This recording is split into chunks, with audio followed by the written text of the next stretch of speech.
Bien, nuestra sección expositiva en la mañana de hoy se encuentra en Lucas 16, del 1 al 13. No sé si ustedes en el pasado recuerdan haber leído esta parábola, pero créanme que es una parábola muy interesante y fue bastante complejo llegar al mensaje que tenemos hoy. La parábola está un poco loca, pero creo que tenemos algo y que Dios nos ayudó a llegar hasta aquí. Solo espero que la iglesia pueda nutrirse de lo que hemos preparado. Está en Lucas 16, del 1 al 13, pero vamos a estar leyendo nuestro texto de oro en Ezequiel 18, versículo 5 y del 7 al 9. No se tienen que preocupar, ahí está. ¿Sí? Bien.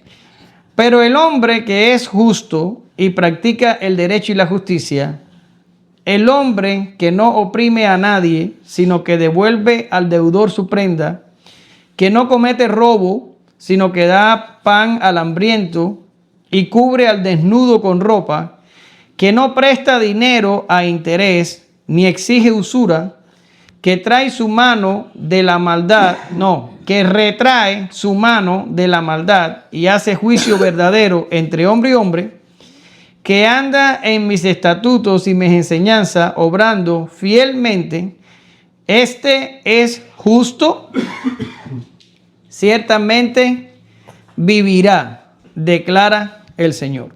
Te damos gracias, Señor, en esta mañana. Bendícenos por medio de tu palabra y que lo que vamos a estar aprendiendo hoy, Señor, por duro que parezca, podamos reconocer y entender que es tu palabra hablándonos. No hablamos aquí en esta iglesia lo que creen los hombres, solamente exponemos tu palabra y dejamos el crecimiento a tu Espíritu Santo. Ayúdanos con estas cosas y glorifícate por medio de tu escritura. En el nombre de Jesús, amén. Gracias, Señor. Bien. La clase pasada estuvimos hablando de una enseñanza parabólica que era la respuesta del Señor a una murmuración que tenían los escribas y los fariseos porque Jesús se acercaba a gente pecadora y cobradores de impuestos, ¿verdad? Y estuvimos viendo a la vez 3 historias. Espero que lo hayan entendido todo porque sé que fue mucho contenido para un solo día. Pero básicamente la enseñanza de esta parábola era de que Dios tiene tanto amor por el perdido que sale en su búsqueda, lo encuentra y lo salva. Y cuando esto ocurre, hay, ¿qué cosa? Gozo en los cielos por el que se arrepiente. En los cielos y también en la tierra. También valoramos que, como esta palabra advierte de la falsa religión, que en vez de salir en búsqueda del perdido, lo condena y lo desprecia. O sea, no lo busca, sino que lo trata de apartar y alejar de una casta de autorreconocidos justos que terminan no alcanzando ni no siendo encontrados.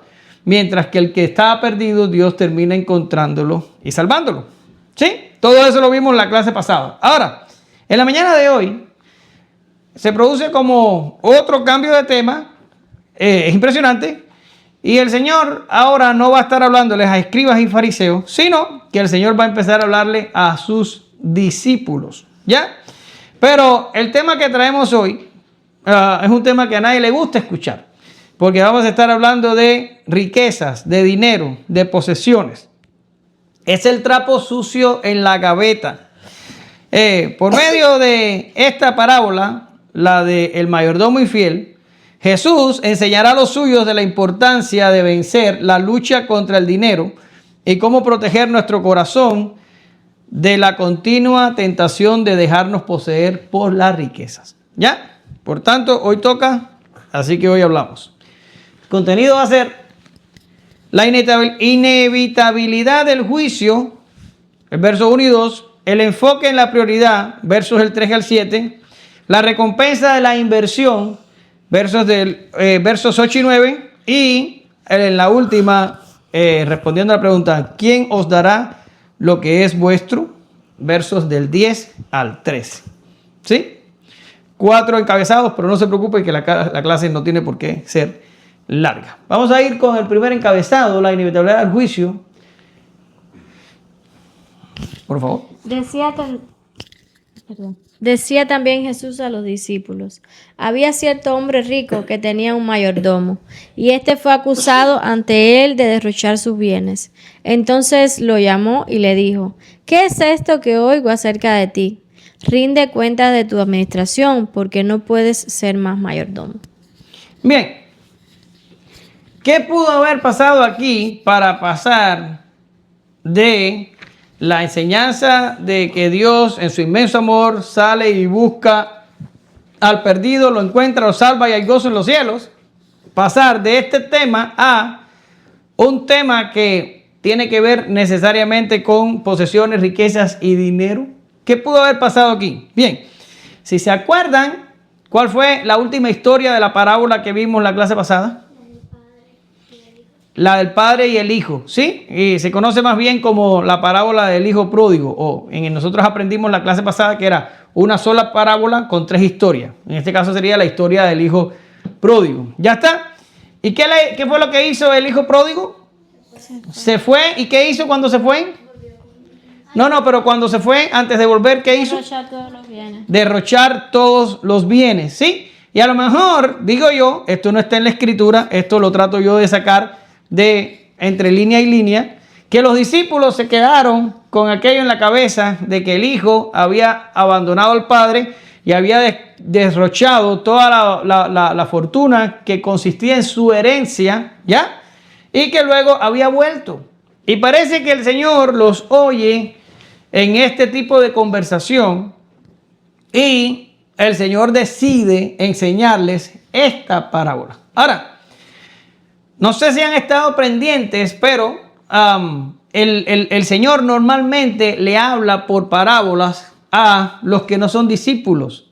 En un momento determinado, Jesús es cuestionado por sus propios discípulos que le preguntan: Señor, ¿por qué les hablas en parábolas? Y Jesús da aquella respuesta fuerte y les dice: les hablo por parábola para que oyendo no entiendan y para que no se les convierta en el corazón y se salven. Por tanto, la enseñanza parabólica para con los que no eran discípulos era básicamente una sentencia de juicio.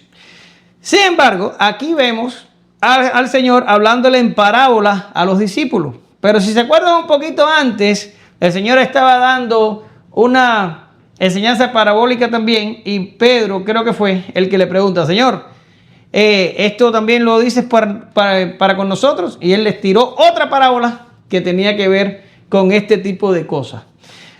De manera que encontramos a Jesús hablándole en parábola a los que no son creyentes y hablándoles en parábola a los que son creyentes. Y esta no va a ser la única parábola que vamos a ver. Vamos a ver otras más a medida que el texto avanza. Luego, los comentaristas están de acuerdo en que cuando Jesús habla en parábola hacia la gente no creyente, le está hablando sobre cómo es el reino de Dios y los requisitos de los miembros del reino de Dios. ¿Ya? Pero cuando el Señor le habla por parábola a sus discípulos, les habla acerca de administración de los que están en el reino de Dios.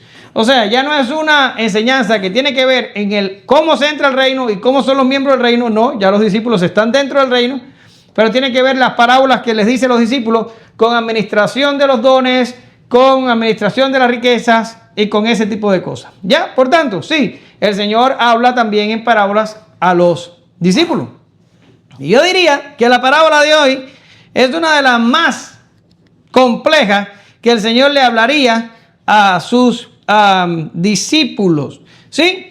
Ya él había tocado el tema que vamos a tratar hoy, ya lo había tocado antes cuando habló del rico insensato. ¿Se acuerdan? El rico que dijo: ¿qué voy a hacer con lo que tengo? Pues voy a derrumbar mis graneros, los voy a hacer mayores y voy a poner: alma, gózate. Y dicen: necio, esta noche vienen a pedirte tu alma, lo que has guardado. ¿Para quién será? Bien, pero en ese día, pueden ir atrás a los videos y verle el mensaje. El Señor le estaba hablando a la multitud, pero hoy le va a estar hablando directamente a los discípulos. Esto es un tema que le interesa a todos.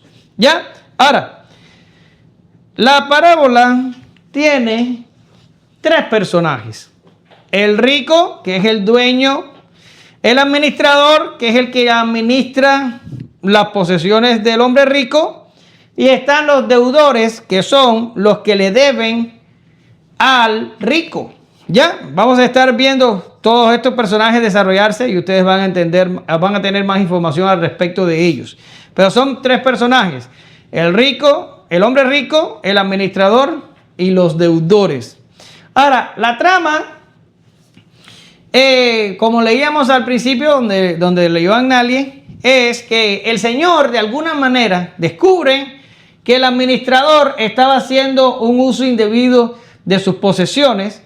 No sé si fue que miró en los libros y vio alguna incongruencia, o vino alguna persona y le dijo: ten cuidado que este administrador tuyo te está robando, o cualquier cosa pudo haber pasado. Pero lo cierto es que el hombre lo llama y le dice: hey, ponte a cuentas que te voy a despedir pronto. Lo que le está diciendo: hazme un inventario de lo que es mío y da un informe de tu trabajo, porque tu trabajo se termina. ¿Sí? Lo que resta de la historia después de eso es la forma sagaz en el que el empleado deshonesto resuelve su situación. Ese es básicamente lo que vamos a estar viendo en la parábola. Entonces esto nos lleva directamente a el encabezado número 2, que es el enfoque en la prioridad.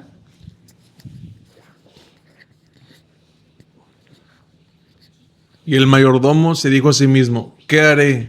Pues mi señor me quita la administración. No tengo fuerzas para acabar y me da vergüenza mendigar. Ya sé lo que haré, para que cuando se me destituya de la administración me reciban en sus casas. Y llamando a cada uno de los deudores de su señor, dijo al primero: ¿cuánto le debes a mi señor? Y él dijo: 100 barriles de aceite. Y le dijo: toma tu factura, siéntate pronto y escribe 50. Después dijo a otro: ¿y tú cuánto debes? Y él respondió: 100 medidas de trigo. Él le dijo: toma tu factura y escribe 80. Muy bien. Aquí tenemos a un administrador que ya había estado actuando deshonestamente y había estado derrochando los bienes de su señor. Y el señor viene y le dice: ok, ponte a cuentas, ya sé lo que has estado haciendo, ya va a terminarse tu trabajo. Y este hombre rápidamente se da cuenta de que sin trabajo iba a tener que hacer algo con su vida. O sea, ser administrador en aquellos tiempos, generalmente las personas ricas viajaban a menudo y el administrador se quedaba en casa mucho tiempo, o el mayordomo. Si les choca la palabra administrador, otras versiones dicen mayordomo, ¿sí? Y este señor se quedaba en casa mucho tiempo y lo que él decidía sobre los bienes de su amo era la ley. Era como actuar a nombre de la persona que estaba representando. Y esto lo ponía en una buena situación económica. Era casi prácticamente ser rico. Pero si se termina el trabajo, ya lo que se te había dado para tu administración termina y te las tienes que agenciar por ti mismo. ¿Y cuáles eran las opciones que tenía este hombre? Bueno, lo dice el texto, lo leyó Martín. Y dice: no tengo fuerzas para acabar y me da vergüenza mendigar. Sí, quiere decir algo. No me gusta el trabajo duro, que eran los trabajos manuales que había en aquellos tiempos, ¿verdad? Pero tampoco quería pararse a pedir dinero porque le daba vergüenza. ¿Cuáles eran las opciones de este hombre? Bastante pocas.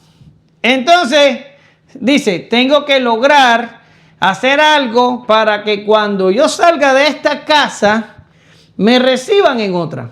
¿Y aquí cómo es que dice el encabezado? El enfoque en la prioridad. Estamos hablando de una persona pecadora, deshonesta, que está desperdiciando la oportunidad de su vida. Tenía un buen trabajo, era el administrador o el mayordomo de una persona rica. Él hubiera podido morir en esa posición y nunca nadie lo hubiera tocado. Sin embargo, su mal actuar hizo que perdiera el empleo, o que fuera a perderlo en muy breve tiempo. Y lo que él quiere es que su próxima morada, o sea, él está morando con el rico, pero a donde va a vivir próximamente le reciban y no tenga que ni cavar ni tener que mendigar. Ya está. Y al hombre lo que se le ocurre es llamar a los deudores de su amo, las personas que habían hecho negocio con él y que le debían cosas, y les dice, ok, ¿cuánto tú debes? No, yo debo 100. Bueno, ¿quién? Siéntate y escribe 50. ¿Cuánto debes tú? No, yo debo 100. Está bien, siéntate y escribe 80. Empezó a perdonarle parte de la deuda de aquellos deudores. ¿Sí? Eso es lo que básicamente hace. Les empezó a hacer favores. ¿Para qué? Para cuando el hombre rico le dijera, ok, ya me entregaste tu administración, ahora por favor recoge y vete. Él pudiera llegar a esos lugares de los que a las personas que antes ayudó y tocar y esperar que uno de ellos le recibiera en su casa. ¿Sí? Esto es enfocarse en la prioridad. La prioridad de este hombre era, se termina la administración, no quiero trabajar duro, no quiero mendigar, tengo que hacer algo para ganarme mi próxima morada. ¿Y qué hizo? Agarrar del propio dinero del amo que había estado desperdiciando y lo siguió desperdiciando, pero por tal de salvar su ¿qué? De salvar su cuello. Ahora, seguro que ustedes están ahí y están pensando y están diciendo, ¿qué clase de tipo? ¿Qué clase de tipo este mayordomo? ¿Y qué clase de cosa esta que nos estás contando? Muy bien, te voy a decir, la situación de este administrador no es ajena a nosotros, ni a ningún ser humano que vive sobre esta tierra o que ha vivido o que vivirá. Hemos sido creados por Dios y vivimos en su universo. Usamos sus recursos por un tiempo, pero el momento de rendir cuentas llegará y cada hombre estará delante de Dios y tendrá que explicar cómo administró los bienes que se le fue entregado por un tiempo. Y escucha lo que te digo. Es evidente que este pasaje, aquí en lo que vamos a hablar hoy, habla solo de dinero. Pero yo quiero que te vayas, no solo te quedes con el dinero, sino que vayas a todo lo que tú tienes o yo y que no es nuestro. ¿Y qué es? Prácticamente todo. Los recursos naturales que consumimos son de Dios, hasta el oxígeno que respiramos. ¿Ya? Pero los recursos humanos que disponemos, ¿y qué es lo que es un recurso humano? Bueno, pues una esposa, un hijo, un padre, una madre, un amigo, toda esta gente tampoco nos pertenecen. ¿Sí? No nos pertenecen, nada es nuestro, ellos se pertenecen a sí mismos. Por tanto, Dios nos va a pedir cuenta a nosotros de cómo hemos administrado no solo las cosas materiales que tenemos y que consumimos, sino la forma en la que tratamos a las personas que se relacionan con nosotros. Todo esto es prestado. Lo único que nosotros tenemos que es nuestro, ¿usted sabe qué es? Porque yo cuando estaba en el estudio decía, bueno, y si todo es de Dios, ¿qué es lo único que es mío? ¿Acaso aporto algo yo aquí a esta ecuación? ¿No se te ocurre que pueda ser tuyo? Yo te voy a decir, lo único que es nuestro son nuestras decisiones. Eso es lo que es nuestro. Por eso tenemos que rendir cuenta por ello. Nosotros decidimos cómo vamos a usar los recursos, cómo vamos a tratar a los semejantes, a nuestras familias, a nuestros hijos. Nosotros decidimos todas esas cosas y en la forma en la que la decidimos vamos a ser juzgados. Mira lo que dice Romanos. De modo que cada uno de nosotros dará a Dios cuenta de sí mismo. Este mayordomo no es muy diferente a nosotros. Bueno, a lo mejor nosotros estamos haciendo un mejor uso de lo que se nos ha sido dado que el mayordomo. Pero ¿sabe qué? Al mayordomo se le había terminado el tiempo de administración. Vino el hombre y le dijo, rinde cuentas que el trabajo tuyo ha terminado, ¿verdad? Bueno, pues nosotros estamos así. Nuestra vida puede terminar en cualquier momento. No hace falta llegar a viejo para que nuestra vida termine. y tendremos que dar cuenta por las cosas, de modo que cada uno de nosotros dará cuenta a Dios de sí mismo. Pero mira lo que dice 2 Corintios 5:10, está aquí, míralo aquí.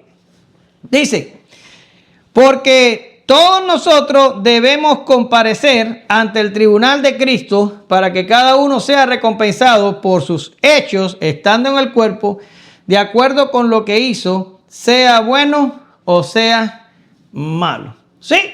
Por tanto, todo administrador, el de las parábolas y nosotros, vamos a tener que dar cuenta a Dios por las cosas que hemos tenido y que no son nuestras. Y por último, ya por alguna causa ajena a mi voluntad, les adelanté que lo que el hombre hizo es llamar a los deudores de su amo y disminuirle sus deudas para ganar favores para con ellos. Ya eso se lo dije. Así que nos vamos a la parte 3, que dice la recompensa de la inversión. Katie, por favor, tienes el micro ahí. Oh, sorry. El Señor elogió al mayordomo injusto porque había procedido con sagacidad, pues los hijos de este siglo son más sagaces en las relaciones con sus semejantes que los hijos de la luz.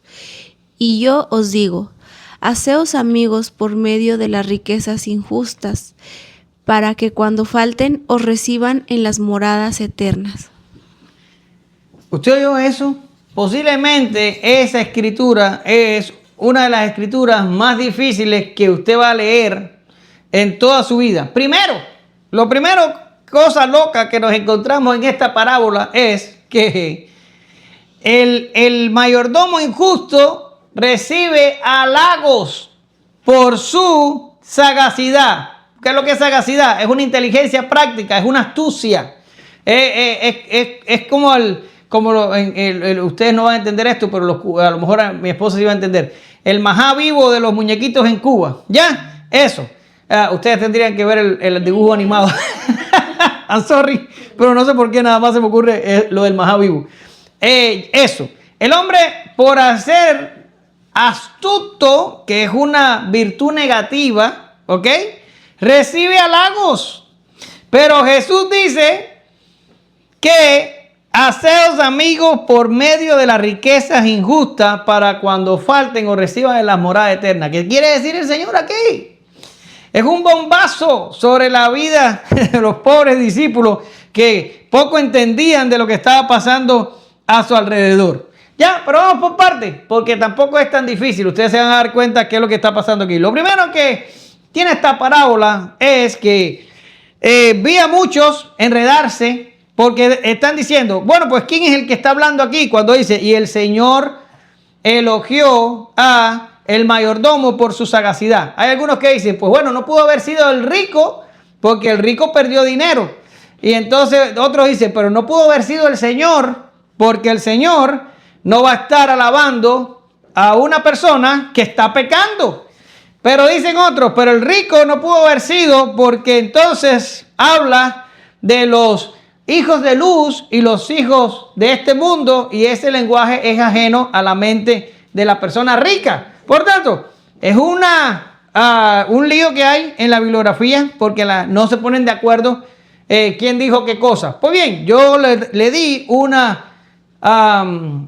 solución bastante ingeniosa que creo que da resultado. Y es que dividí, como hay una coma aquí, aunque esto es en la traducción al español, en el griego no existe tal cosa, pero it doesn't matter, dividí la frase en dos, usando la coma. O sea, la coma está puesta, ¿ok?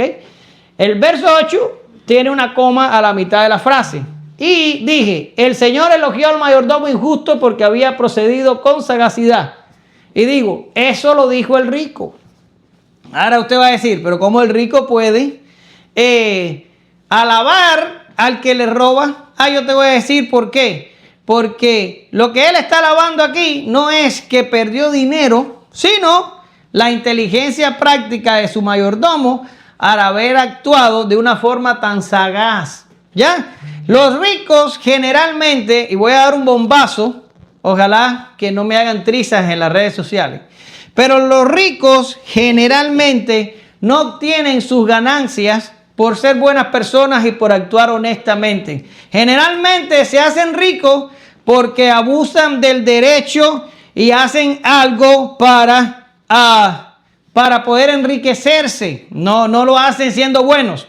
Por tanto, aquí hay un Camaján sagaz, astuto, que es el hombre rico, reconociendo que tenía a un sacerdote, a un mayordomo, que era parecido a él. Y por eso lo alaba. Se vio reflejado, su propia sagacidad la vio reflejado en su siervo. Y por esto lo alaba. Se da cuenta de que al menos era infiel y tramposo y ladrón, pero al menos era inteligente. Por tanto, la primera frase la dice el rico. La segunda frase la dice Jesús. ¿Ya? Dice, pues los hijos de este siglo son más sagaces en las relaciones con sus semejantes que los hijos de luz. Eso lo vamos a ver después. Ahora mismo no se los voy a explicar. Lo vamos a ver un poquito más adelante. Ahora, buscando y buscando, porque me da hasta temor traerles a ustedes esta forma de interpretar el pasaje y que yo estuviera mal. Y buscando, me encontré que la traducción al lenguaje actual lo traduce así. Y me dio mucho descanso saberlo. Mire cómo dice la traducción al lenguaje actual. Al saber esto, ¿de quién está hablando? Del rico. Dice, el patrón felicitó al empleado deshonesto por ser tan astuto. Y ahora habla Jesús. Y es que para atender sus propios negocios, la gente de este mundo es más astuta que los hijos de Dios. Esa es la traducción al lenguaje actual. Y esto sí lo dice Jesús. Jesús se lamenta porque los creyentes son menos sagaces que los impíos cuando tratan de atender sus propios negocios. Aunque vamos a ver que no es lo mismo el negocio de los impíos que el negocio de los creyentes. ¿Ya? Pero de momento lo que estamos entendiendo aquí es que el señor rico alabó a su criado, mientras que Jesús da la segunda parte de la explicación. ¿Ya? Ahora, ¿qué quiero decir con más sagaces? ¿Qué quiero decir de que Jesús hable de esta forma tan rara, como diciendo, usa las riquezas injustas? ¿Cómo es que dice? Déjame leerlo para no decirlo yo. Haceos amigos por medio de las riquezas injustas para cuando falten o reciban en las moradas eternas. Ahora, ¿qué está diciendo el Señor? El Señor, por alguna casualidad, está no llamando al pecado. ¿Pecado? No, el Señor no está haciendo esto. El pecado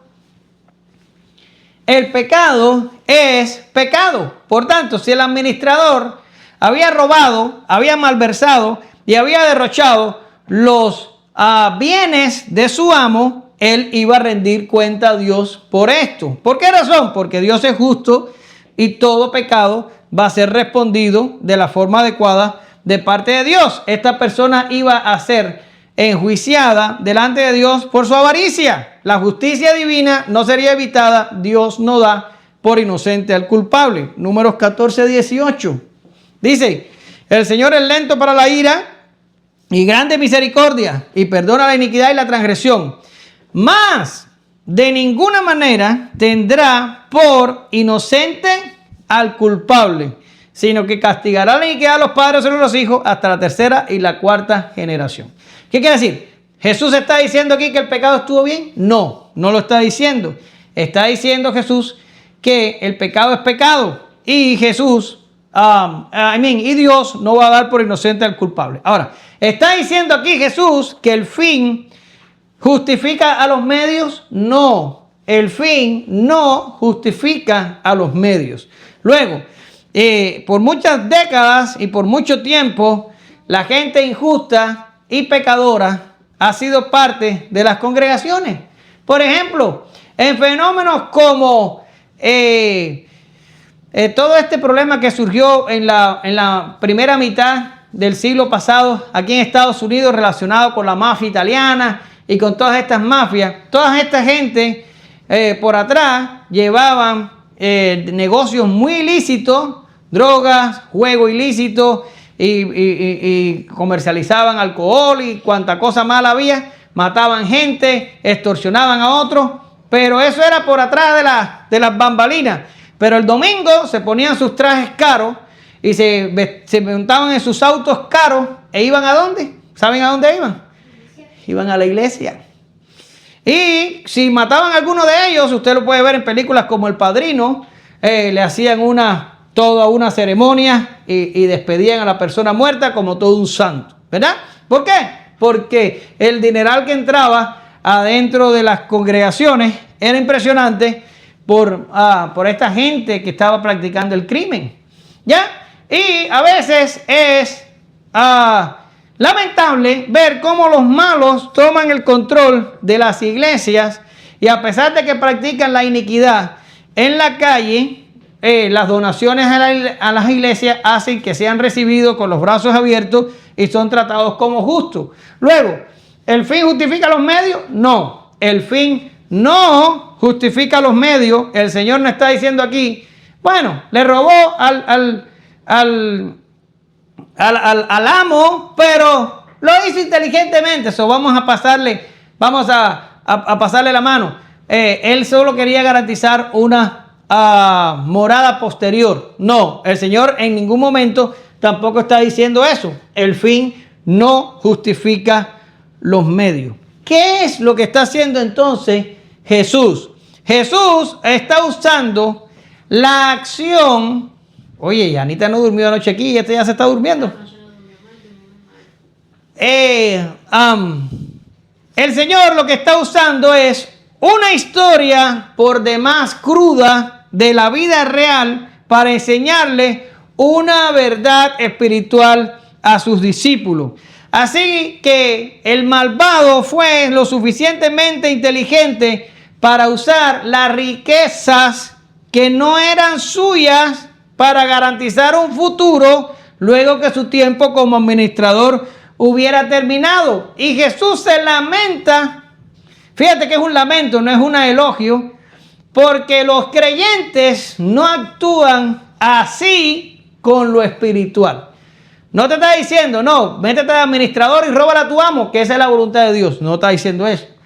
Jesús está diciendo, los hijos de luz, los hijos de Dios, los creyentes deberían usar las riquezas que tienen, que no son vuestras, ¿sí?, para garantizar una herencia en los cielos.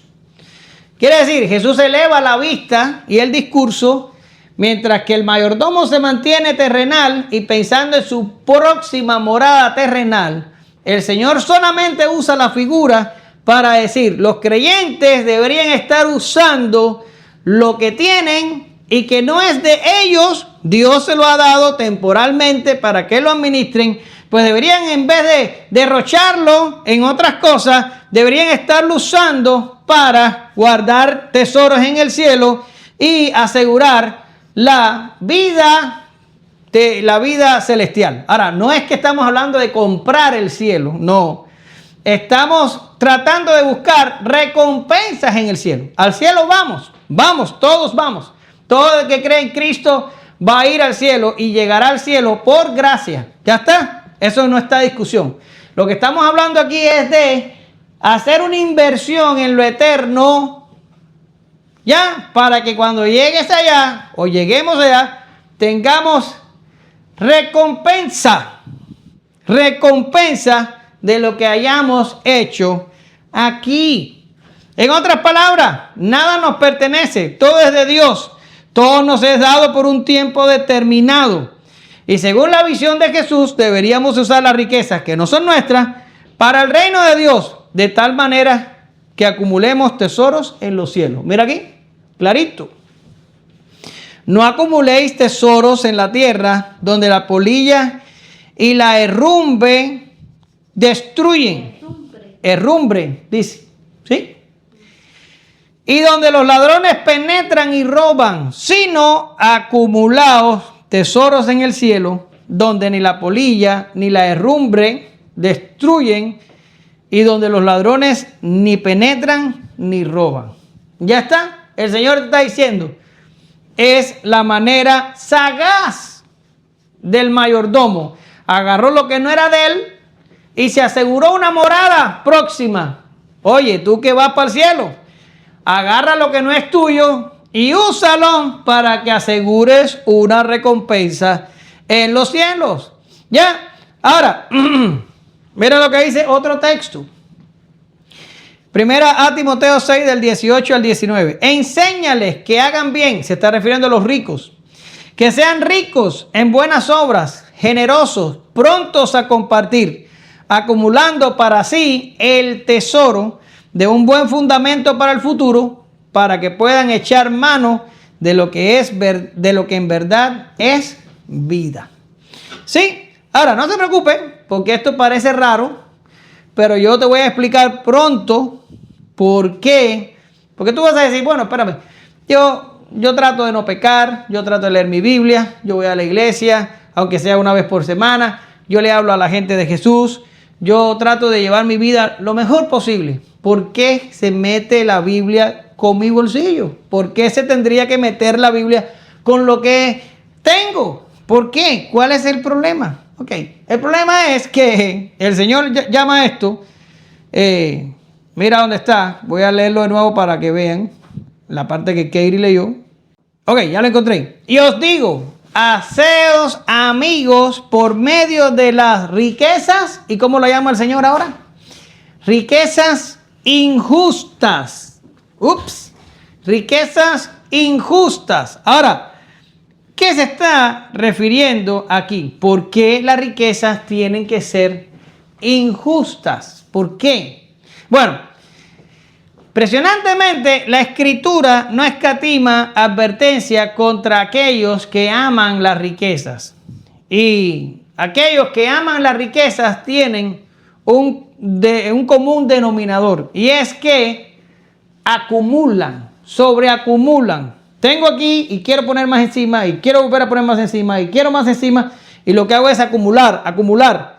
Me da miedo el día de mañana. Ahora en Cuba está sucediendo algo muy interesante y es que ¿qué? No hay petróleo, no hay gasolina, no va a haber corriente, no va a haber internet, no va a haber nada y lo que se ha desatado, según me cuenta mi propia familia, es que las personas están yendo para las tiendas y para los negocios privados y están comprando todo lo que pueden.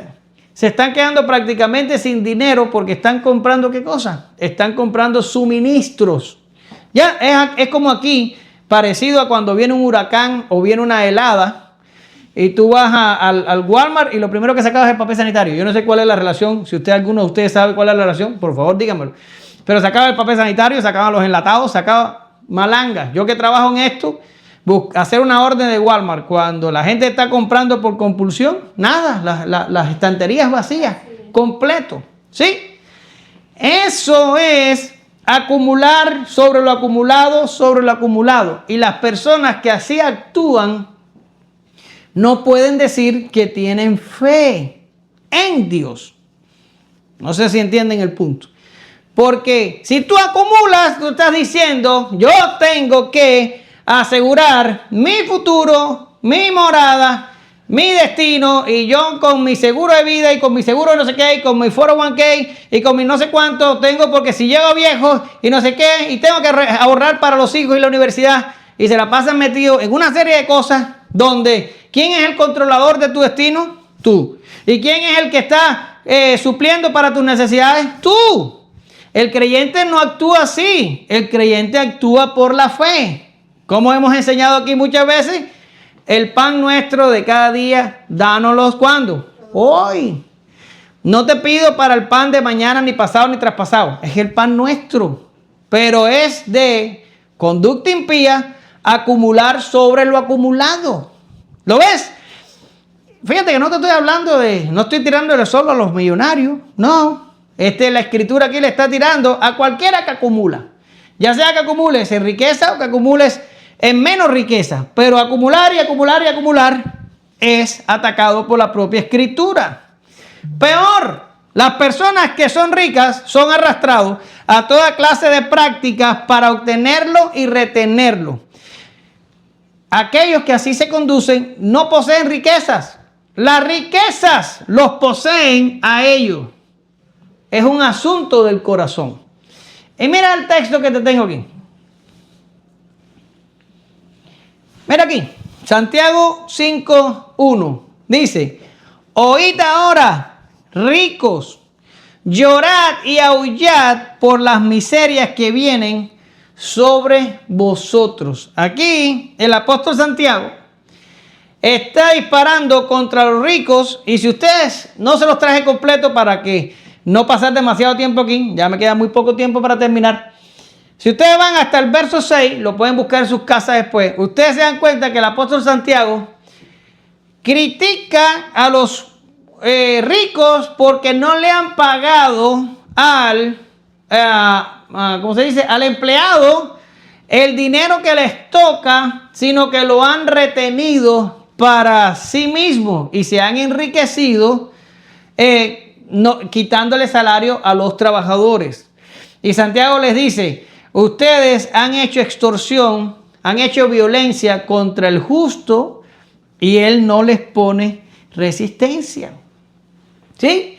Y si ustedes han leído libros y han oído hablar de lo que es la plusvalía y han oído hablar de los mecanismos que tienen la gente para pagarle menos al trabajador e irme quedando yo con más y más y más, y cada día los ricos son más ricos y cada día los pobres son más pobres, no lo hacen porque son honestos, no lo hacen porque tienen buen corazón, lo hacen porque te tienen que quitar a ti un poquito y al otro un poquito, y cuando le quito a 100,000 personas un poquito, yo tengo un buen pocotón para guardar y seguir acumulando y acumulando. ¿Sí? Es como algo que leí el otro día en Facebook, muy curioso, y dice que se aparece el dueño al trabajo y que el gerente le dice, oh wow, señor dueño, qué hermoso Ferrari, está hermoso, está nuevo, está vibrante. Y le dice, si trabajas duro y te esfuerzas lo suficiente y cumples con todas tus horas y renuncias incluso a tu tiempo de vacaciones, el próximo año tendré uno muy parecido al que ahora mismo acabo de comprarme. Quiere decir, ¿quién se iba a fastidiar? El trabajador. ¿Quién iba a trabajar? El trabajador. ¿Pero quién iba a comprarse el próximo Ferrari? El jefe, ¿verdad? Luego, esto no es ajeno a nuestra sociedad. Los ricos hacen todo tipo de cosas para acumular sobre lo acumulado, mientras que los pobres se fastidian en el proceso. Por eso es que Jesús llama riquezas injustas, porque es muy difícil encontrar riquezas libres de cualquier tipo de asunto moral. ¿Ya? Ahora, encontré, sinceramente yo no lo sabía, tengo que reconocerlo, pero encontré que en el año de jubileo, según Levítico 25, esto sí lo sabía, lo que no sabía es lo que les voy a decir a continuación. En el año de jubileo, el pueblo de Israel tenía que devolver las tierras a su poseedor original. ¿Ya? Se hacía cada 49 años, era en el año 50, era año de jubileo. Si tú habías perdido tu tierra por un mal negocio o porque te llegó una calamidad y tuviste que venderla, o qué sé yo, había gente que incluso cuando no tenían cómo pagar algo, se vendían como esclavos ellos mismos y entonces terminaban siendo esclavos de su prójimo. Bueno, en el año de jubileo, todas estas cosas volvían a cero y los dueños originales recuperaban las tierras y los que habían sido declarados esclavos o vendidos como esclavos eran liberados y la persona regresaba a su estado original. Y esto pasaba cada 49 años. Y esto lo instituye el Señor y es muy interesante porque el Señor no quería que la riqueza estuviera en las mismas manos por demasiado tiempo. ¿Lo entienden? Si lo habías perdido todo y la vida te iba muy mal, a ti y a tu familia, había esperanza porque en el año de jubileo todo iba a regresar a tu casa e ibas a poder empezar de cero a ver si este momento podías lograrlo al final. Y los poseedores tuyos no te iban a tener para siempre y no se iban a poder enriquecer por demasiado tiempo. Es una ley fantástica. Ahora, lo que no sabía era lo que les voy a decir a continuación. También Deuteronomio 15:1 establecía que cada 7 años toda deuda era perdonada. Escucha qué maravilla. Toda deuda era perdonada. El dinero que pedías, si llegaba al año 7º, se perdonaba. Era como una bancarrota automática. debieras lo que debieras, en el año séptimo se te perdonaba. ¿Ya? Ahora, teniendo todo esto, pasan los años, ya viene el cautiverio, cada tribu queda dispersa, después regresan los de Judá y algunos más y reconstruyen el país, el templo y también el muro, y ya están de nuevo en Israel, y ya estamos cerca del tiempo de Jesús, y hay un anciano, que no le digo anciano por ser viejo, sino era un fariseo del Sanedrín, era jefe del Sanedrín, y terminó deveniendo en que este hombre se convertiría, él haría toda una escuela, que en los tiempos de Jesús, Jesús tuvo que pelear contra argumentos de este hombre. El hombre se llama Gilel, ¿ya? Gilel el anciano. Ahora, este Gilel, que cuando Jesús era niño, más o menos unos 10 años, este Gilel murió. Antes de eso, él había encontrado una trampa legal para evitar que los ricos perdieran su dinero cuando en el año séptimo toda deuda era perdonada. ¿Cómo lo hizo? Bien, si ustedes leen Deuteronomio 15:1, no lo haga ahora, pero lo puede hacer después.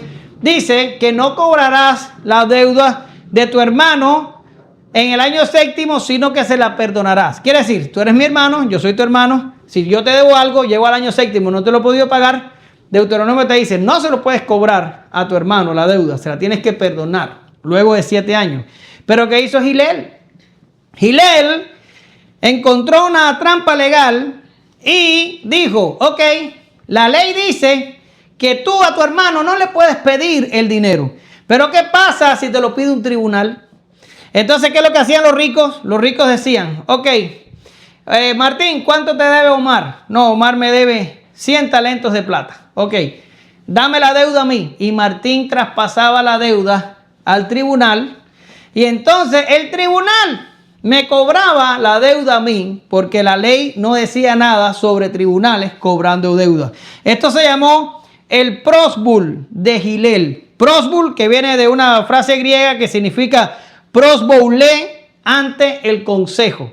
Y el prosbul de Gilel hizo que los ricos tuvieran una trampa para cobrar sus deudas al pobre. ¿Sí?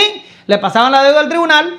El tribunal cobraba, por supuesto que estoy convencido de que el tribunal se quedaba con algo y después le devolvía a Martín unos 90 piezas de plata, lo que fuera. ¿Quién sabe la moneda? Y entonces hacían esto. Para los tiempos en que Jesús caminó sobre esta tierra, la brecha entre ricos y pobres había aumentado de forma dramática. ¿Por qué? Porque las protecciones que tenía el Antiguo Testamento contra todo este tipo de prácticas como la usura, la esclavitud, la riqueza por siempre y todas estas cosas, Gilel las encontró la manera de burlarlas. Y el jubileo también lo cancelaron y dijeron que ya no se podía hacer jubileo porque ya las tribus habían sido dispersas y que ya las tribus no estaban todas unidas y que para hacer un jubileo tenían que estar las 12 tribus. Imagínate tú, después de tantos años y de tantas cautividades, ¿de dónde iban a sacar 12 tribus? Pero fue una manera inteligente de también quitar el jubileo. ¿Por qué razón? Porque pasa lo que siempre pasa. Los ricos terminan presionando a los que hacen las leyes para que las leyes les beneficien a ellos y la gente pobre termine siempre fastidiada. Por eso es que Jesús les llama riquezas injustas. ¿Sí? No les llama riquezas, como diciendo, la riqueza, como hoy, que la riqueza es señal de todo lo bueno que hay en la vida, pero Jesús no les llama así. Jesús les llama riquezas injustas. Y vemos a los creyentes de hoy en día que quieren riqueza. Mientras más riqueza tengan, pues mejor. Y se enredan en todo tipo de cosas por adquirirla. Y entonces uno encuentra en la Biblia un mensaje totalmente diferente. Pero ahora, ¿es lo que dice aquí? Dice, gana amigos con las riquezas injustas para que cuando os falten, luego, noticia, las riquezas van a faltar. El asunto no es que ¿Será o no será? No, el Señor dice, las riquezas van a faltar. Las tienes ahora, pero después no las tendrás. En otras palabras, las riquezas son temporales. Lo que quiere decir el Señor es que no importa cómo sea. Si las riquezas duran toda tu vida, ya naciste millonario, te hiciste más millonario, te moriste millonario, pero en el momento de tu muerte, las riquezas terminan. Porque para la próxima vida no te puedes llevar la riqueza que tenías cuando moriste. ¿Sí? Pero las riquezas también se pueden acabar cuando estás vivo. Lucas 12, del 13 al 21. Necio, esta noche vienen a pedirte tu alma y lo que has guardado, ¿para quién será? ¿Sí? Luego, las riquezas se pueden acabar cuando te mueres o las riquezas pueden acabarse, o sea, ya sea que te mueras al final de la vida o que te mueras antes, o también las riquezas se te pueden acabar por un mal manejo mientras estás vivo. Luego, las riquezas son temporales. Jesús te está diciendo, para que cuando os falten, cualquiera que trabaja para enriquecerse está trabajando en un negocio que va a fracasar más tarde que temprano. Es como que yo construyo una casa sabiendo que la casa se va a caer. ¿Qué sentido tiene? Ya, y eso me lleva al próximo encabezado y último. Por favor, éllale.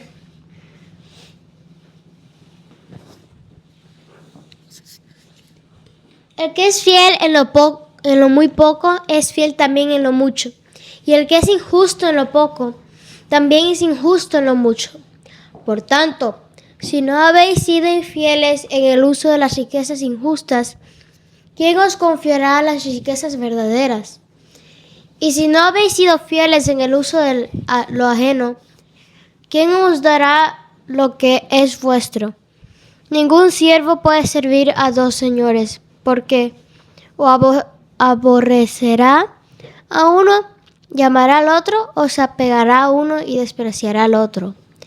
No podéis servir a Dios y a las riquezas. Muy bien, tengo 8 minutos para terminar y les prometo que lo voy a lograr.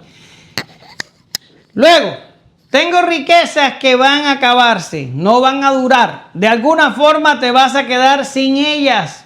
¿Y cuál es la enseñanza de Jesús aquí? Sé fiel en lo poco para que puedas ser puesto en lo mucho. Esa es lo que el Señor te está diciendo. Porque el Señor te dice, si no has sido fiel en las riquezas injustas, ¿quién te va a confiar por Dios las riquezas verdaderas? Si no has sido fiel en el uso de lo ajeno, ¿y qué es lo que es lo ajeno? Ya te lo expliqué. Todo lo que tenemos es ajeno porque le pertenece a Dios. ¿Quién os dará lo que es vuestro? ¿Ya?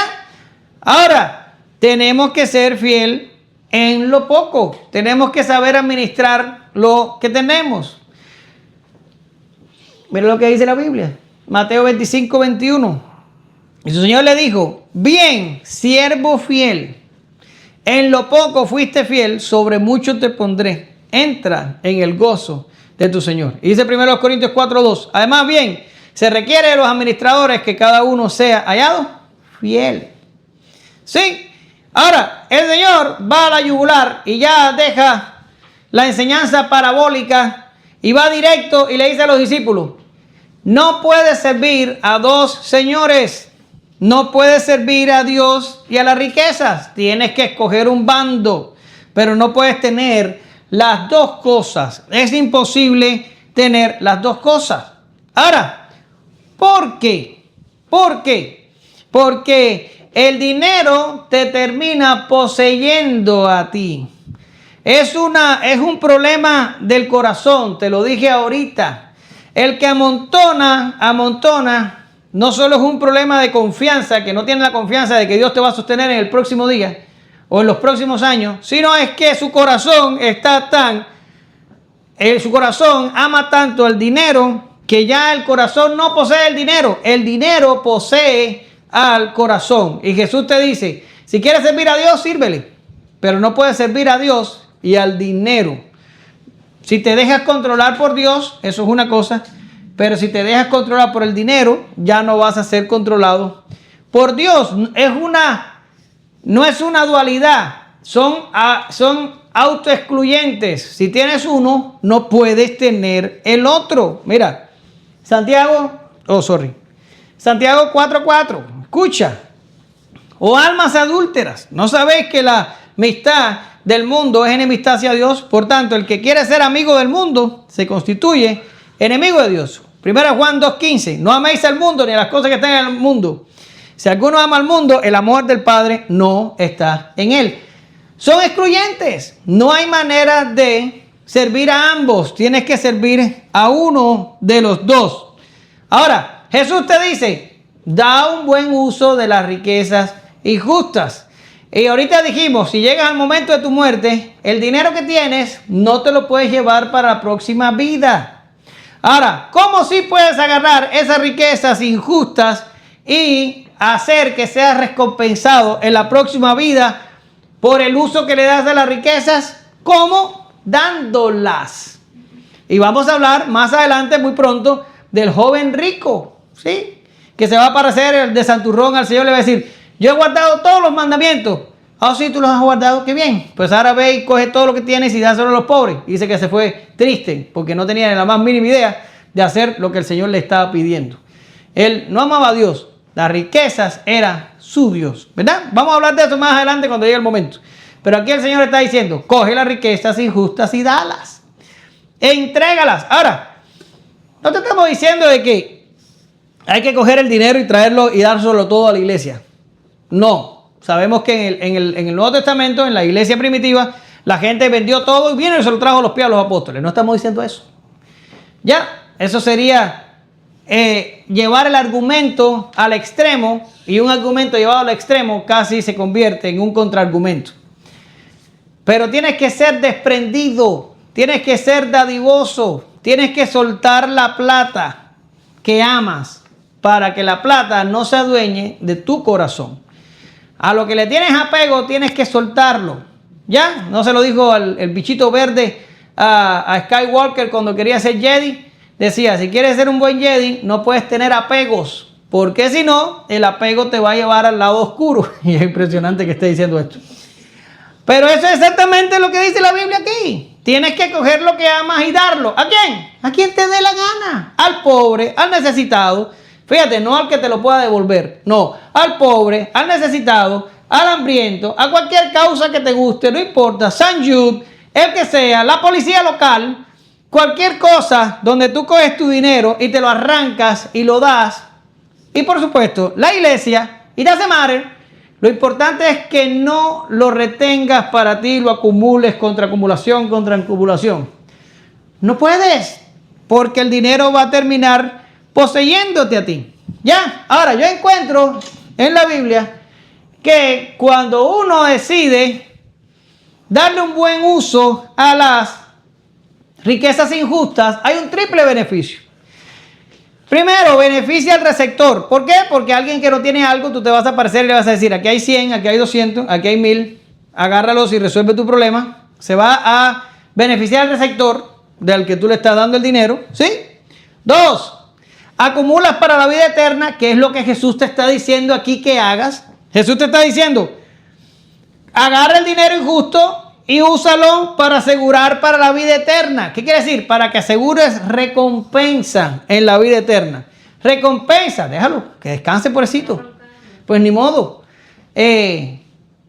Recompensa en la vida eterna. Es la segunda cosa, acumulas para la vida eterna. Yo digo que hay creyentes que van a llegar al cielo, pero no van a tener nada en el cielo. Van a estar allí y ya.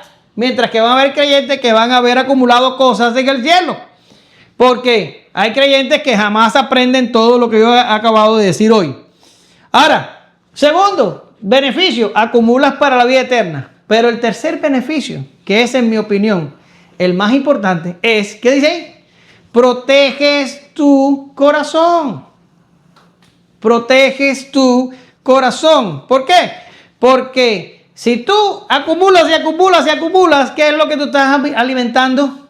Tu avaricia. Y créeme, te lo garantizo, todos los seres humanos somos avariciosos y tendemos a la acumulación. Olvídate, no importa, el más santo que conozcas tiene este problema dentro.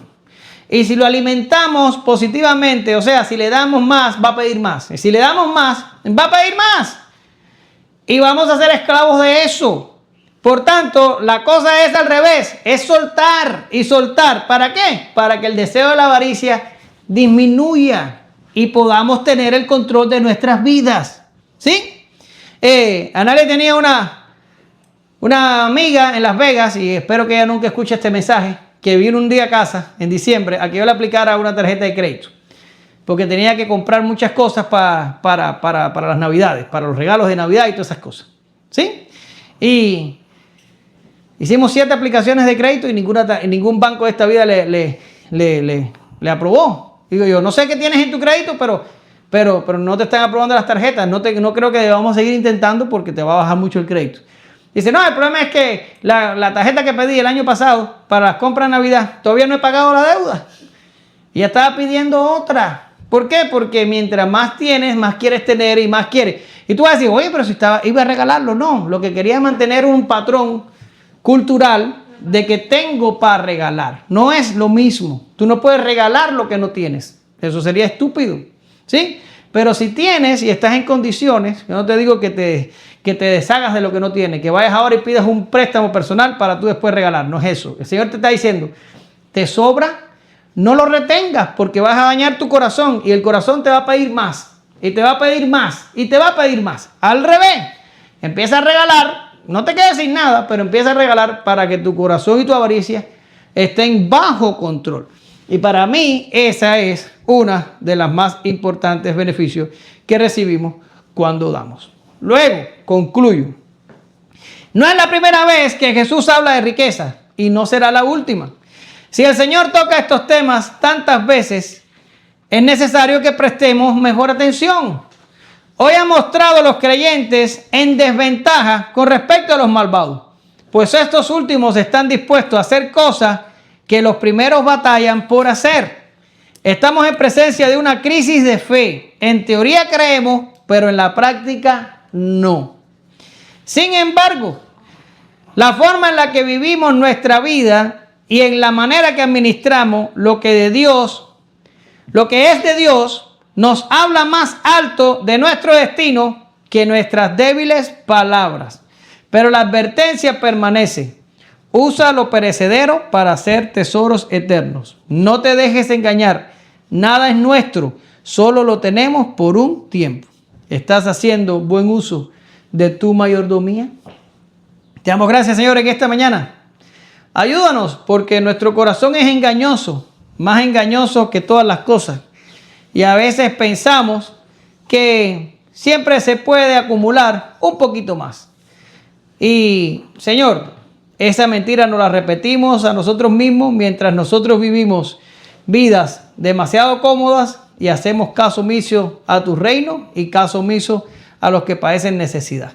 Ayúdanos a desprendernos de lo que amamos. Ayúdanos a crecer en esto y a ser dadivosos para que cuando lleguemos a las moradas eternas, por medio de tu gracia, encontremos recompensa por medio de nuestro desapego. Que podamos irnos a la casa hoy sabiendo de que tenemos más que muchos creyentes en la historia y que somos ricos comparados con ellos. Y sin embargo, muchas veces damos menos que lo que ellos fueron capaces de ofrecer. Ayúdanos a pelear contra estas cosas y a salir victoriosos para tu gloria. En el nombre de Jesús oramos. Te damos gracias. Amén. Gracias, Señor.